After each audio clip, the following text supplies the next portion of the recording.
In my first videos, I showed you how to make a sourdough starter with all-purpose flour and whole grain einkorn flour.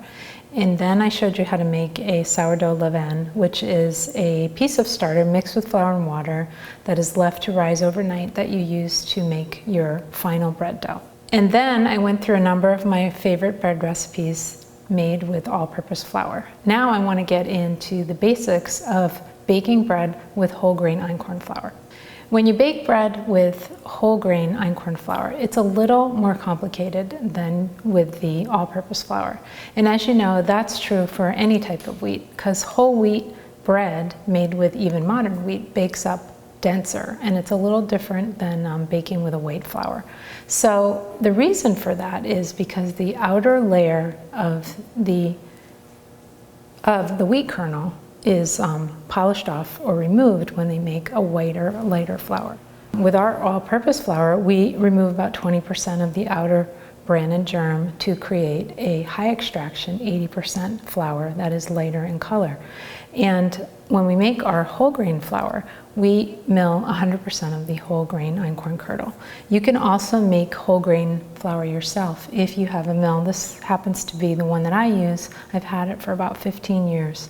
And you basically purchase the wheat berries. We sell them in bulk or in a 1-pound box. And you leave them whole until you make the recipe. So the flour is the freshest for whole grain. And basically you measure the amount of grams of flour in the recipe in wheat berries and grind them, and you'll get the same amount of flour. So as you know, whole grain bread, even made with modern wheat, tends to be denser than bread made with white flour. And that is true also for einkorn flour. And the presence of fiber in the flour actually makes the weak gluten in einkorn even weaker. The fiber has basically sharp edges, and when you create gluten, meaning you mix flour with water and you knead it together, you're creating this gluten bond. The bond of glutens in einkorn is different than regular flour because it's not as strong. It's very, very weak because it's missing in certain types of glutens.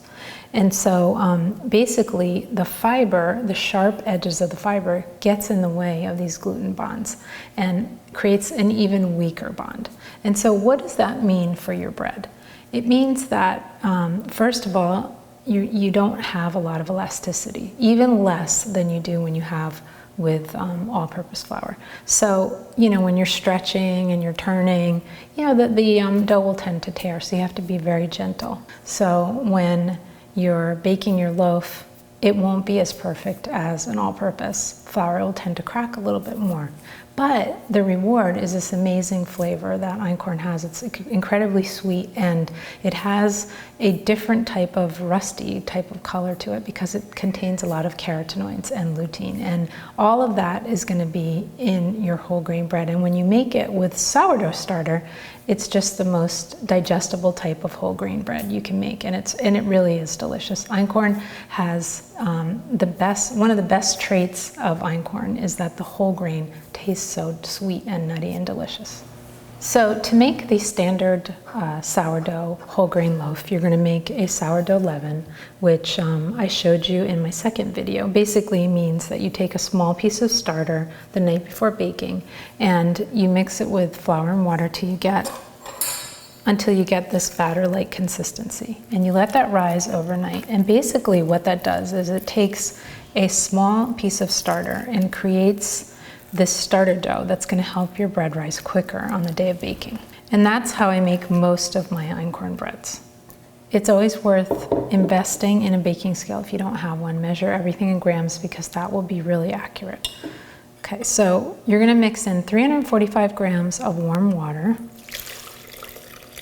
then add 576 grams of flour. Sprinkle 2 teaspoons of salt on top. You don't have to, and you shouldn't use a standing mixer because the mechanical motion of a mixer will weaken the gluten of einkorn. So with the whole grain bread, You basically just want to get most of the flour incorporated and not work it too much. So this should take you about 30 seconds or so. So you can still see some dry flour, but I'm going to cover the bowl with a plate and let it sit for 15 minutes. And then I'm going to turn the dough, which I've talked about in my other videos. It's extremely important with einkorn bread baking, especially whole grain, because stretching and turning, folding the dough helps to helps to get the gluten formed and stronger than it would be if you didn't do the folding. So try not to skip that part of the bread baking.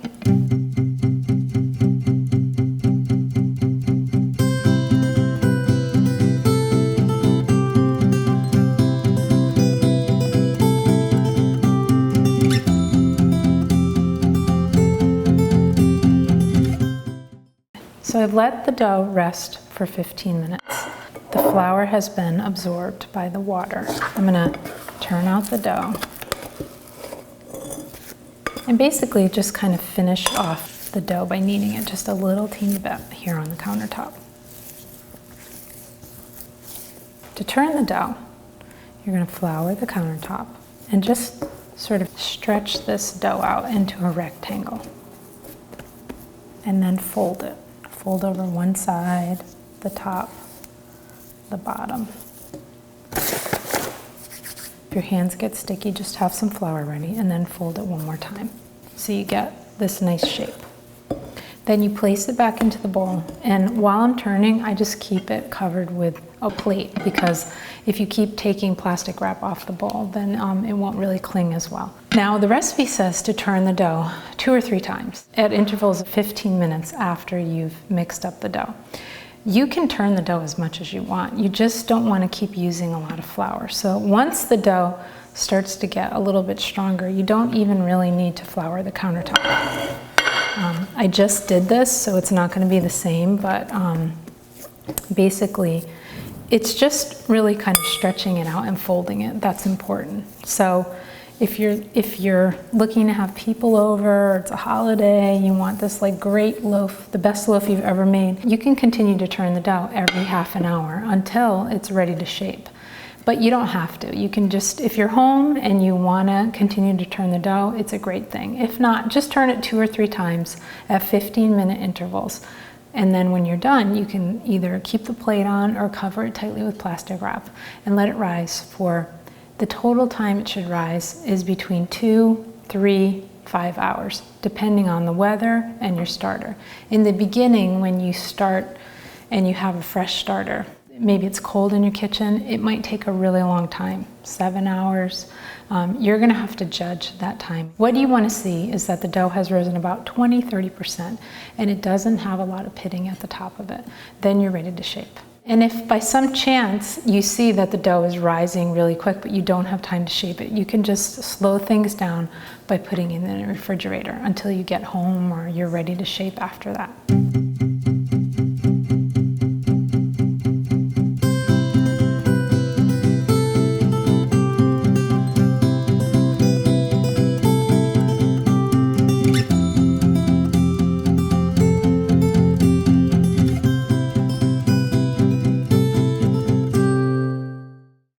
So I bake bread a lot, and we do a lot of baking in the test kitchen. So this has risen for 2 hours, and it's pretty much at the perfect point.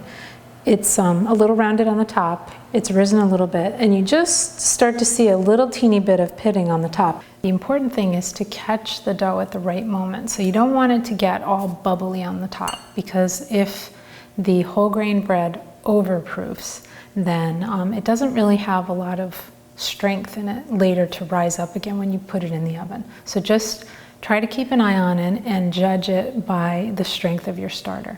It's actually better to underproof your whole grain bread a little bit than overproof it. So just keep an eye on it. If it gets really, really bubbly on the top, it means it's overproofed. And you'll notice the difference. When you bake your bread, it will bake out a little flatter and kind of expand more than being a rounder shaping loaf. And then you can judge the timing and kind of adjust that to the weather or how strong your starter is. So I'm going to heavily dust the countertop with flour, and I use a bowl scraper to turn out the dough. Shaping the whole grain dough can be a little frustrating, but you can always shape it and reshape it. You can put the shape loaf for the second proofing in a banneton basket. That's what gives that nice design on it. But I tend to prefer to use a small colander lined with a linen cloth because the whole grain dough can be a little tacky and wet, and it tends to stick more to the basket. So I place my linen on the colander and dust that spot really, really well. I also put a little teeny bit of flour around the edges. And then what I'm going to do to start the shaping is to do some folds. So as we said before, I'm going to fold over one edge. It's almost like turning the dough again. It just strengthens the dough a little bit more. Let that sit for a minute and then do it one more time. You can tell the whole grain, you're working with whole grain because it really does tear a little bit when you stretch it. It's not very elastic and not very stretchy. But once it gets into the oven, things tend to correct themselves, so you don't have to be, overly worried about the shape of it. So I'm going to turn the dough over, basically cup the outside of it and put pressure downward on the counter a couple of times. I'm not going to do it as much as the all-purpose because it's very fragile. Just basically a couple of turns. You don't want to see a lot of pitting on the top. Dust the top again with flour and then place it in the basket. That's basically the shaping of the whole grain. It requires the least amount of precision and work. You do want to get the shape nice and tight so it doesn't kind of burst out when you put it into the oven, but you definitely want to learn how to work fast with whole grain einkorn bread dough.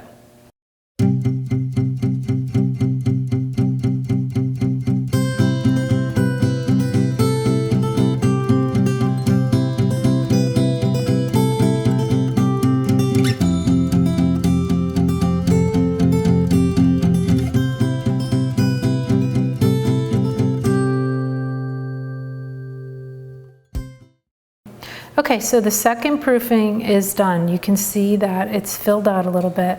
You get a little teeny bit of cracking and just a couple little bubbles popping through on the top. That's the perfect time to get it into the Dutch oven. I've got my preheated Dutch oven, which I put in the oven at 500 about an hour ago. I usually just turn this right out onto a piece of parchment paper because I don't want to kind of stress the dough because that can cause cracking. And of course the linen works really nice because it doesn't stick to the dough.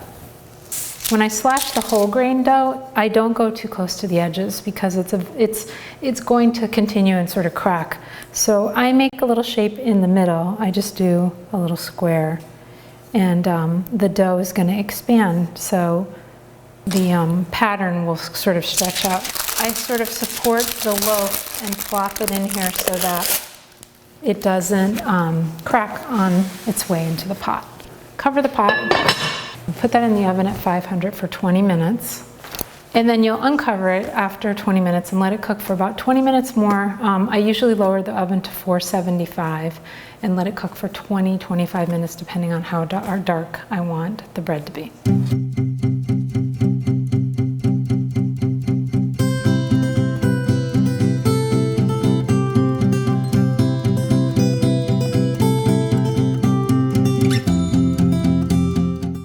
As you can see, my loaf is beautiful. It did crack a little bit down the middle, even though I only slashed a square pattern. And that's pretty typical of this type of bread. But once you slice into it, it doesn't really matter. It's really wholesome, tastes nutty and sweet at the same time. And it's really just packed with nutrition, a lot of protein. You've got more fiber than when you make it with all-purpose.